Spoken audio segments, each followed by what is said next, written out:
வணக்கம் ஃப்ரெண்ட்ஸ், இன்னைக்கு நம்ம எங்க வந்திருக்கோம்னா வெக்கால்பட்டி கிரவுண்டுக்கு தான் வந்திருக்கோம். இன்னைக்கு பாத்தீங்க அப்படின்னு சொன்னா கொஞ்சம் நமக்கு ஃபிட்னஸ் ப்ராப்ளம் இருக்கிறதுனால இன்னைக்கு வந்து எனது பவுலரா பேட்டரா சேலஞ்ச் வந்து நம்ம இன்னைக்கு வச்சிருக்கோம்.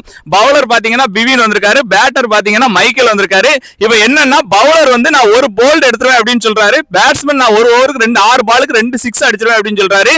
சோ யார் வின் பண்றான்னு பாப்போம். பவுலர்ட்ட கேட்டுருவோம், எப்படி ஒரு ஓவர்ல முடிச்சிடலாமா? அப்படி ஒரு பால்லே அவுட் ஆயிடுவாமனே டம்மினவன் நேரே ஒரு பால்ல நான் தூக்கிடுவேன் அப்படின்னு சொல்றாரு. பேட்ஸ்மேனுக்கு அப்ப எப்படி 2 6 நொறுக்கிறீங்களா? அடிச்சிடலாம் அப்படின்னு சொல்லியிருக்காரு. சோ வாங்க களத்துல வந்து பாப்போம். ஓகே, இது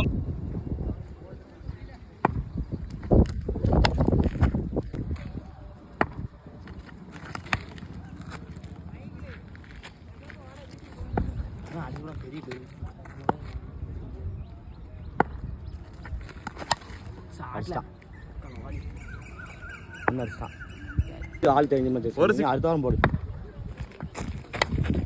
அவுட்ல அவுட் தான். எடுங்க. சேலஞ்ச் போடுறாங்களா ஷாட்ல